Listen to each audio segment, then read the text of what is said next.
بسم اللہ الرحمن الرحیم۔ السلام علیکم میرے عزیز دوستو، آج میں جو آپ کے لیے کہانی لے کر حاضر ہوا ہوں اس کا موضوع ہے کسان کی نیکی ہی کام آئے۔ یہ زمانہ قدیم کی بات ہے۔ ایک گاؤں کا نام راس نگر تھا۔ وہاں کے لوگ بہت نیک اور اچھے تھے۔ اس گاؤں میں ایک شخص احمد علی رہتا تھا جو تھا تو بہت ہی غریب لیکن نیک انسان تھا۔ پیشے کے لحاظ سے وہ ایک کسان تھا اور گاؤں کے چودھری کی زمین پر کام کر کے اپنا اور گھر والوں کا پیٹ پالتا تھا۔ چودھری بہت ہی ظالم اور مغرور تھا۔ وہ دوسروں سے برا سلوک رکھتا اور لوگوں کی دل آزاری کرتا۔ احمد کی ایک ہی بیٹی تھی جس کا نام نوری تھا۔ وہ 8ویں جماعت کی طالبہ تھی۔ احمد علی کی خواہش تھی کہ اس کی بیٹی اعلیٰ تعلیم حاصل کرے۔ ایک دفعہ وہاں ایک فقیر آیا اور چودھری کے گھر کو دیکھ کر رک گیا اور نوکر سے پانی مانگا۔ اسی صنع میں چودھری نے فقیر کی آواز سنی تو وہ غصے سے بولا، دفع ہو جاؤ، اور اس کی بہت بے عزتی کی۔ فقیر بہت ہی پیاسا تھا۔ چودھری کا رویہ دیکھ کر وہ رو پڑا اور آگے چل پڑا۔ قریب ہی کھیتوں میں احمد کام کر رہا۔ فقیر پیاس سے نڈھال تھا کہ چلنا بھی مشکل ہو رہا تھا۔ احمد فقیر کی یہ حالت دیکھ کر دوڑتا ہوا فقیر کے پاس آیا اور قریب ہی درخت کی چھاؤں تلے بٹھایا۔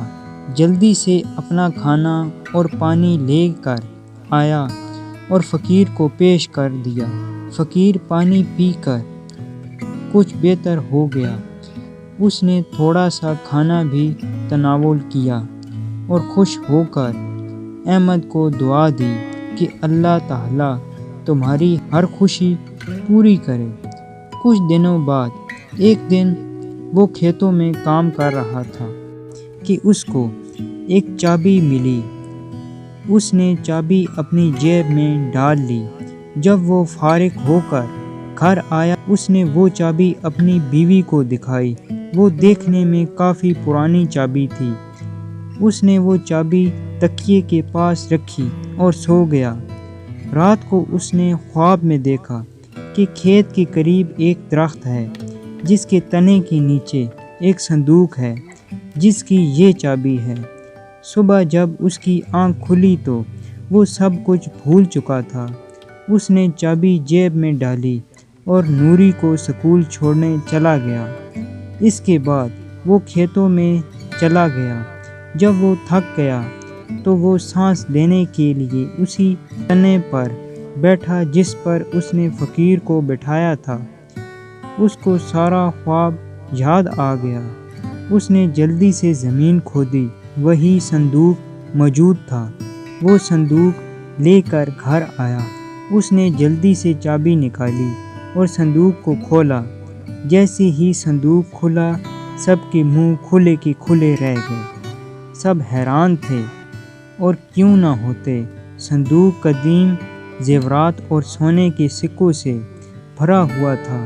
وہ جلدی سے اٹھا اور کچھ اشرفیاں اس نے رکھ کر باقی سارے گاؤں میں تقسیم کر دیں۔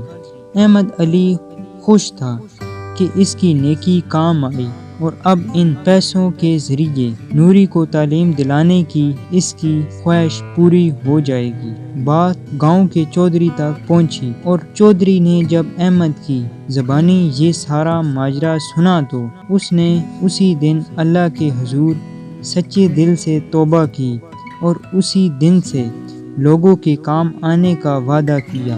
شکریہ۔